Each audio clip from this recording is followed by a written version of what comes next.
Welcome to the Ingles table. I'm Abby J, and I'm thrilled to bring you an amazing dish for your holiday table. It's my pecan and honey crusted salmon. And here's what we're gonna do. First, we're gonna start with some salt. We're gonna salt the salmon all over. This is about a tablespoon, I think. Just make sure you get it all over, and then you got a tablespoon of pepper. Make sure you spread this evenly. And then what I'm gonna do is mix up a half a cup of honey. This is my dad's honey. He was a beekeeper and he loved to make honey, and I still have a lot of his honey, and it's just really good with this salmon. And then I'm gonna take 2 tablespoons of pesto and about a tablespoon of garlic. We're just gonna combine these ingredients like so.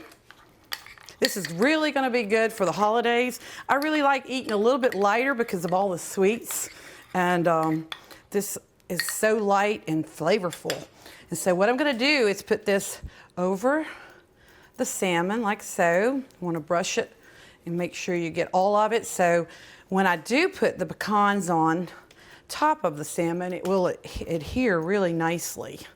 So that's what you do. And the pesto, the pesto is the basil. It's really earthy. It gives it a very fresh flavor. So after you do that and get it evenly all over, then what you want to do is take the pecans and you want to go down, you want to press them on like so.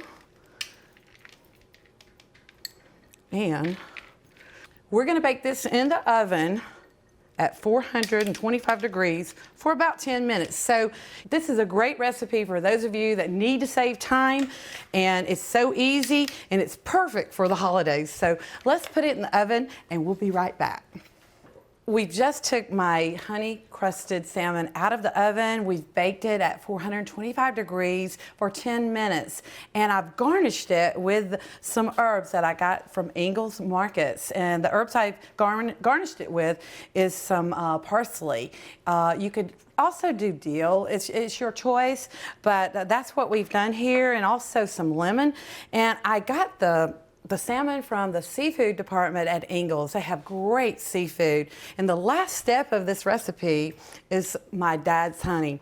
He was a beekeeper, and I always keep a little bit of his honey just to flavor just about everything, even coffee, in my coffee every morning. But this really is wonderful.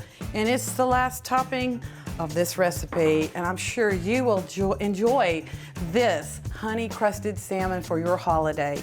And until next time, we'll see you online.